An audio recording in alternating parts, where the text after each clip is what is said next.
This week on Heroes Made in the USA, heroes who take risks. At 50, Richard Petty is the winningest as well as the oldest active driver in stock car racing, and he refuses to retire until he wins one more big one.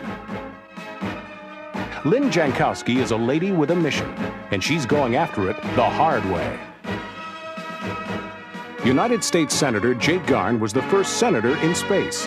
He's a man who loves life and a father who loved his daughter even more. Hi, I'm Joe Namath. Welcome to Heroes Made in the USA. Today's show is the first of two on heroes who take risks. It's been said that great deeds are usually wrought at great risks, and it's fitting that we're at the Colosseum, patterned on the great Colosseum in Rome, where some of the greatest heroes in history did battle. So meet our first risk taker. At 50, the winningest driver in the history of stock car racing is battling age and younger drivers looking for one more victory.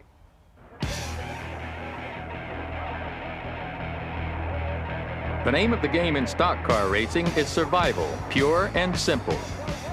It's a sport that can beat even the best drivers and send them straight to the wall at 200 miles per hour. To win a major stock car race takes skill, endurance, and guts. For the past 30 years, nobody has displayed more of these qualities or won more races than Richard Petty, the man who's known as the King. A lot of your early time racers was people involved in running liquor and racing up and down the roads and all this stuff. Richard Petty grew up near the small community of Randleman, North Carolina, in the heart of moonshine country. Second World War got over with, they got to be more revenuers, and it got tougher and tougher on these people, so racing was a place for them to get their frustrations over, I guess, and so they started messing around with the race cars and stuff. Richard's father, Lee, was one of those backroads racers who made up the early ranks of NASCAR drivers. And he always took Richard and his brother Maurice with him to the races. Beginning of their experience in racing was through helping me build this little 49, 50, and 51 Plymouth, which we went all over the country and raced, and we did pretty good. Lee eventually retired to his golf game, a three-time national racing champion. Then it was Richard's turn. He started slowly in the late 50s, but by the mid-60s, Richard and his number 43 were dominating NASCAR. In 1967, he won 26 major races, a record that may never be broken. Couldn't be beat. I mean, you know, everything we done turned out right. Everything anybody else did turned out wrong. And I was lucky enough to miss everybody on the racetrack. And the boys were doing the job in the track, working on a car, and circumstances were just unbelievable. Everything that fell our way. Petty's popularity with racing fans exploded. After he won his 5th NASCAR championship, 40,000 admirers stood in a line a mile long outside his facility in Randleman just to get his autograph. Today, Petty's massive collection of trophies, the spoils of his 7 championship seasons, still draws the occasional visitor. Younger drivers win most of the races now, but Petty refuses to quit, even though he's already made millions of dollars. But what happened, see, before what happened, Dale, I'd go down and go, and before I got to the corner, I'd be back in it wide open and go through that part wide open. He's as determined to win at 50 as he was 30 years ago. He pushes himself and his crews to do better, to make the cars go faster. Not winning, he believes, is just a temporary condition. Nobody gets on top without paying somewhere, or if they get on top, they're going to go to the bottom sometime to pay the difference. So it's just life's that way, or that's the way I look at life. Petty has to compete against much tougher opponents these days. Their cars are fast. Their crews can practically rebuild a car in a 15-second pit stop, and the physical and mental demands are enormous. After you run so many races and you run 500 miles, you feel like you're sitting in front of a machine. And all you're doing is you're sitting still and the track's moving, you're just trying to miss everybody. You know, after running 4.5 hours and stuff, you got to do something to sort of break the monotony, even though you got to pay attention all the time, because you let down one time, then, you know, you get in trouble. And the trouble can be deadly. Richard himself has suffered various broken bones over the years, and he has seen fellow drivers die on the tracks, but he keeps on driving. what I do is probably a little more strenuous or a little more dangerous than what the average man does, but I'm willing to take that chance for the situation that I'm trying to get to, and that's the enjoyment I get out of doing it, the livelihood I get out of it, and you know, all of that sort of pays for it. And nothing has been more enjoyable than what happened not long ago at Daytona Raceway. On the next to the last lap of a 400-mile race, Petty went head-to-head with Cal Yarborough for the lead. The situation was that he had to do something, and I had to do something. We didn't have no time to do no figure. Petty literally muscled his Pontiac to his 200th career victory, a total no other NASCAR driver even hopes to match. This was probably the highlight of my career when I look back on it in another 30 or 40 years when I decided to quit. Today we were able to pull out something that nobody knew we had, so you know, we'll wait next time and see if we can do it again. Are you going to retire after 300? Well, yeah, I guarantee right now I will retire after 300, okay? If Richard Petty has a specific goal he wants to achieve before he retires, he's not saying. He just may be having too much fun to quit. You know, my hobby is racing, my business is racing, my recreation is racing, you know, my vacation is racing. I can't say a whole lot of people that I know that's been a whole lot more fortunate than what we've been. Coming up next on Heroes Made in the USA, Lynne Jankowski, the lady and the bull rider, and U.S. Senator Jake Garn, statesman, astronaut, and father.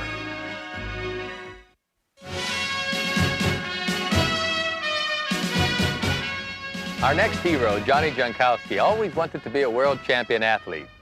Hampered by injuries in swimming and track, Johnny finally found championship status in rodeo. Now, riding 2,000-pound bulls is a risky enough sport for a man, and certainly no way to treat a lady. Johnny Jankowski is the world's champion bull rider.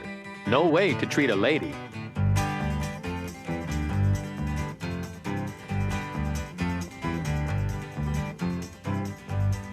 Once the gate opens up, it's just you and him, and just go for it. It's a rush, it's a charge, it's the adrenaline, it's the crowd, it's my name in lights. I don't care, it's the oddity of the sport. I guess it's all kinds of things that all rolled into one. That's why I do it. Lynne Jankowski, or Johnny to her friends, is the reigning women's rodeo world champion bull rider. Winning the championship in 1986 was the realization of a lifelong goal, to become a world-class athlete. Jankowski. Now, Johnny suffered a very serious... But rodeo was not her first choice. In 1976, at the age of 22, she qualified for the Olympic trials in the pentathlon. But in a track meet just before the trials, she hit a hurdle and fractured her back. The next year, on an impulse, she tried rodeo.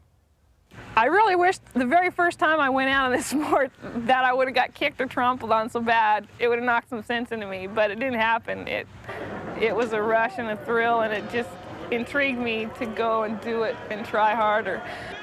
Determined to be the best, Johnny went to bull riding school in Fountain, Colorado. The only woman among 105 guys, she graduated second in the class and wearing a second face. I took a hoof in the face and literally blew my face apart, and took 161 stitches on the outside to put it back together. And I mean, at that time I thought, my God, I'm never gonna ride bulls again. If I ever take one in the face, that's it. And then I took one in the face. This is my second face, but you know, in my case, it was worked out better. You know, what can I say? Things healed, and by 1979, Johnny had become the leading contender for the world bull riding title. But in the finals in San Antonio, disaster struck again. While doing her warm-up stretches behind the chutes, one of the bulls broke out of a catch pen and charged her, ramming her into a cement wall, breaking her leg and knocking her both out of the competition and out of rodeo. For 4 years, she worked a straight job for the city of Billings, Montana. But rodeo was in her blood. Well, obviously, I don't do it for the money. There's not a lot of money in it. There's just really none at all. And it's probably the worst addiction I think anybody can have is rodeo. In 1984, she decided on a comeback. It was now or never if she was ever going to be a world-class champion. This time, she would sacrifice everything to be the best. I taped images on my mirror, on my refrigerators. I will win. I have done nothing not to deserve to win. You know, I plastered posters around world champion bull riders, people I wanted to be like or mimic or imitate. In my mind, that's all there was. I walked, I slept, I talked, I ate bull riding, and that was it. There was no other part of my life. That was the sole reason for my survival.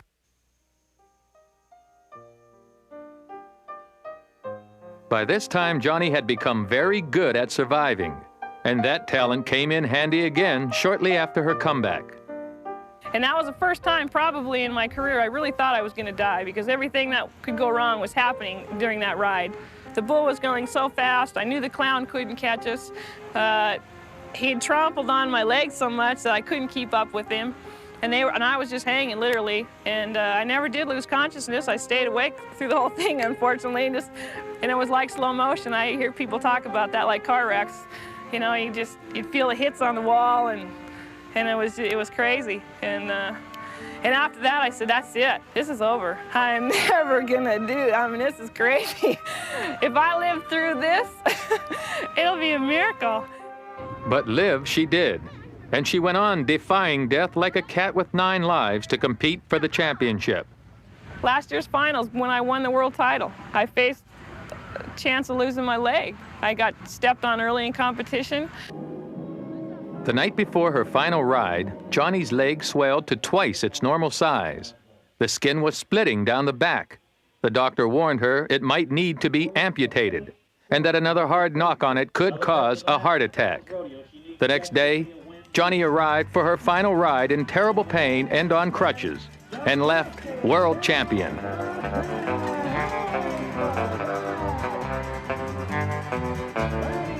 I think I make people smile out there. They're a little bit in awe of you. I think you're a little bit of an actress, you're a little bit of a celebrity, you're a little bit of an oddity, you're a little bit of a fantasy. Some of them wish they had the guts to do what I do.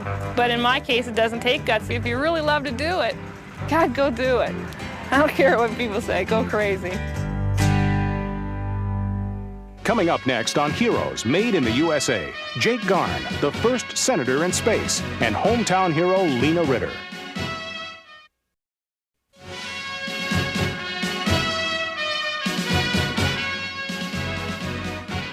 Self-preservation is considered the first law of nature, but not for lawmaker, United States Senator Jake Garn. No, for him, the bond between parent and child took precedence. At 55, he insisted on being the family member to donate a kidney to his critically ill daughter. And for the second time, he gave her life. We also owe a very special debt of gratitude to the President and to his secretary. To hear Jake Garn describe it, being a United States Senator is nothing very special. We're human. Put our pants on one leg at a time every morning, just like people who are not senators. We're very ordinary in intelligence and all of those things. Yet Garn has set himself apart from his colleagues by risking his life for causes he believes in. In the span of only a year, he became the first congressman in space, then went under the surgeon's knife to donate one of his kidneys to his oldest daughter, Susan. But through it all, from the awesome majesty of Earth orbit to the cold reality of the operating table, Jake Garn was the picture of self-confidence and courage, and sometimes outright euphoria. And I remember the morning of the launch. That was the most unbelievable of all. To walk out in the darkness with people cheering, with my crew that I'd trained with for 4 months. But even then, I still couldn't believe that I was going to go into space that morning. For Garn, who has been a passionate supporter of the space program and a pilot since he was a young man, this was the flight of a lifetime. So it's just so amazing that it's a Walter Mitty type of dream to think, oh, that didn't really happen. I dreamt it. It just didn't happen, but it did. And when President Reagan phoned the crew of Discovery, it was Senator Garn he really wanted to talk to. Jake, how are you doing? I could use your help down here right now in getting the federal budget under control, so don't stay up there too long. Oh, Mr. President, I'm doing just great. I've missed you, but I'll be back on Tuesday. It was an exhilarating time for Garn, but back home, an even greater personal drama was beginning to unfold. It was during this flight that the oldest of Garn's 7 children was hospitalized. Susan Garn Horn's diabetes was complicating her pregnancy with her first child, Allison. Towards the end of my pregnancy, I'd started to have involvement with the kidneys not working well, and she was delivered prematurely because of that. But everyone seemed to think that after that, things would sort of snap back to normal again, but they never really did. Does it smell pretty? Soon her doctors told Susan she would need a kidney transplant. They advised her to ask members of her family if one of them would be willing to donate a kidney to her. Susan didn't want to do it. But 2 of Susan's brothers, 1 of her sisters, and her father all agreed to be tested for compatibility.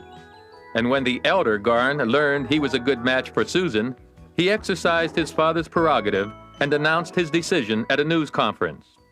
To be able to give her part of me, if that's the way it works out, to preserve her life, there's no decision whatsoever. I have absolutely no qualms about doing that, and I think any father or mother faced with the alternatives that it simply would not even enter your mind that you would not be willing to do it. And he just kind of took the pressure off right then. I mean, not that it still didn't worry me, but just that he had no hesitation. The transplant was done during simultaneous operations on the senator and his daughter. Surgeons finished the complicated procedures without a hitch. And when Garn made his first public appearance after the ordeal, he acted as if he'd only had a tooth pulled. We're really pleased with the results. The transplant so far is just going great, and it's exciting to know that she's got that old space kidney working inside her. But there were other changes at work in both the heart and mind of the man known as a stern and uncompromising conservative lawmaker. When my first wife died, that made a dramatic change in my priorities, and other events of this type, including the kidney transplant, of flying in space, realizing how insignificant the planet Earth is in the overall scheme of things in the universe, makes you divide up your time a lot better. Garn's work for the Kidney Foundation as their television spokesman was symbolic of his new priorities. I was interviewed by a newspaper reporter who spent a good deal of time with me and was kind of surprised, said, gee, talking to you and looking into your life, you're really a nice person. How could you be a conservative? And I said, well, they're not mutually exclusive. A year after surgery, Susan's health is much improved, and Senator Garn is as healthy as he ever was. But Susan still has diabetes, and it's possible that she might need another transplant years from now. Today, though, she feels well enough to give her father another big surprise. We're considering maybe having another child. The pain. Yeah, I'd love another grandchild. I don't talk to him about that too much. But Considered adoption.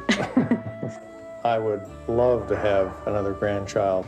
But obviously as a father, not as a grandfather, I worry about her. I can't give her my other kidney. I've made my donation and I can't make another one. For 8 generations, Lena Ritter's family has made a living as shell fishermen on North Carolina's Stump Sound. When Lena read about the city's plan to develop the area for a resort, she decided to fight City Hall to protect the island. Taught me how to preserve our environment. I've known all my life that you only take what you need, you leave the rest. You don't use it just to have a good time. She led the fight against the developers and won. There's no balm for man's mistakes. It has got to be protected. For the generations behind me, for the generation that's here today, and most of all for the generation that will be here tomorrow. And hopefully they will do the same for the one that comes after them. Lena Ritter is this week's hometown hero.